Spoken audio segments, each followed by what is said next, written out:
প্রধানমন্ত্রী তোমাদের সবাইকে জানিয়ে দিলাম, আজ থেকে নামাজ বাধ্যতামূলক তোমাদেরকে পড়তেই হবে। আযান হওয়ার সাথে সাথে পুলিশ প্রশাসন রাস্তায় রাস্তায় প্যাপু করে গাড়ি নিয়ে বাহির হবে। আযানের পরে যদি কোনো দোকান খোলা থাকে 3000 টাকা জরিমানা। কোন বাবার ক্ষমতা আছে আযান দেওয়ার সাথে সাথে দোকান খোলা রাখবে? কথা বলেন, খোলা রাখবে?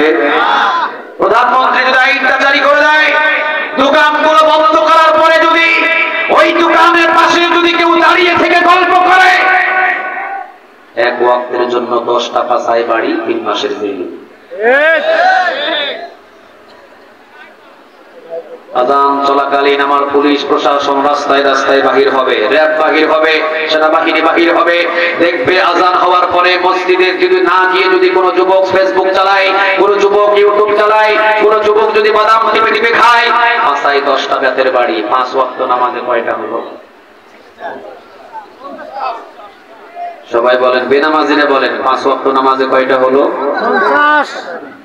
একদিন যদি 5 ওয়াক্ত নামাজ না পড়ে 3 মাসের জেল। জেলখানায় গিয়ে 5 ওয়াক্ত নামাজ শিখে আসো।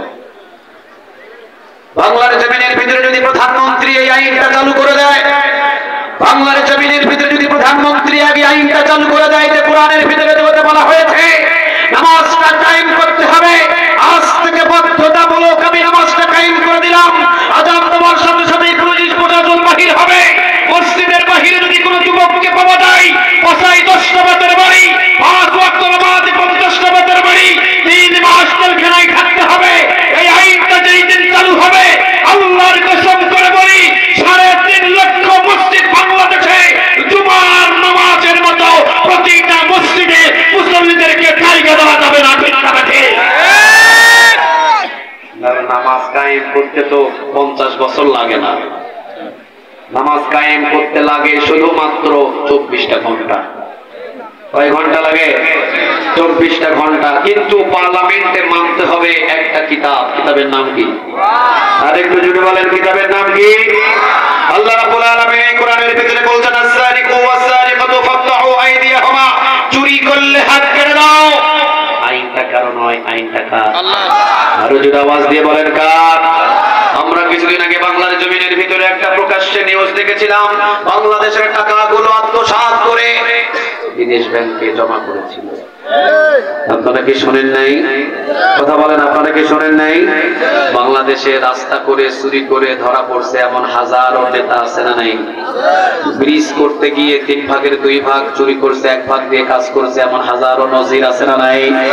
বাংলাদেশের টাকা যখন বিদেশ ব্যাংকে জমা হলো, তাকে যখন গ্রেফতার করে জেলখানায় ভরা হলো, আমাদের প্রধানমন্ত্রী যদি এই কোরআনের সেই আইনটা পার্লামেন্ট থেকে জারি করে দিতেন, আস-সারিকু ওয়াস-সারিকাতু ফাকতাউ আইদিয়াহুমা, চুরি করলে হাত কেটে দিতে হবে, আইনটা আল্লাহ রাব্বুল আলামিনের বাংলাদেশের টাকাগুলো যিনি বিদেশ ব্যাংকে চুরি করে জমা করেছিলেন, ওনাকে যদি গ্রেফতার করে বাইতুল মুকাররম স্কয়ারের সামনে যদি ওই চুরের 2টা হাত কেটে দেওয়া হতো, আর যদি বাংলাদেশের মিডিয়ারা প্রচার করে দিত প্রধানমন্ত্রী পার্লামেন্ট থেকে আইন জারি করেছেন, চুরি করলে হাত কেটে দেওয়া হবে, বাংলাদেশের যে কোনো প্রান্তে যদি কেউ চুরি করে হাত তার কেটে দেওয়া হবে, আইনটা যদি জারি হয়ে যেত ওই দিন, আল্লাহর কসম ওই দিন রাতের বেলা বাংলাদেশের সমস্ত চোর তওবা করে একটা আল্লাহর ওলিতে রূপান্তরিত হতো।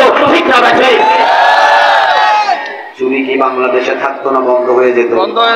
আরো যদি বলেন, চুরি কি বাংলাদেশে থাকতো না বন্ধ হয়ে যেত? চুরি বন্ধ হওয়ার জন্য হাজার প্রশাসনের দরকার নাই, কোরআনের একটা আইনই যথেষ্ট। আওয়াজ দিয়ে বলেন, ঠিক?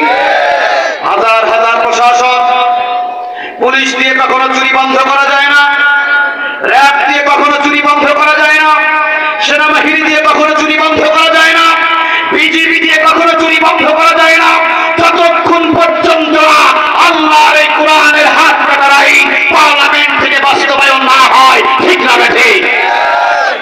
আপনি পুলিশ দিয়ে চুরি বন্ধ করবেন, পুলিশ যদি চুরি করে? কথা বলেন না কেন আপনারা? আপনি যে চুরি বন্ধ করার জন্য পুলিশ বাহিনী বাহির করলেন, এই পুলিশ যদি চুরি করে, এর চুরি বন্ধ করবে কে? আপনি যদি চুরি বন্ধ করার জন্য বিজিবিকে নিয়োগ দেন, ওই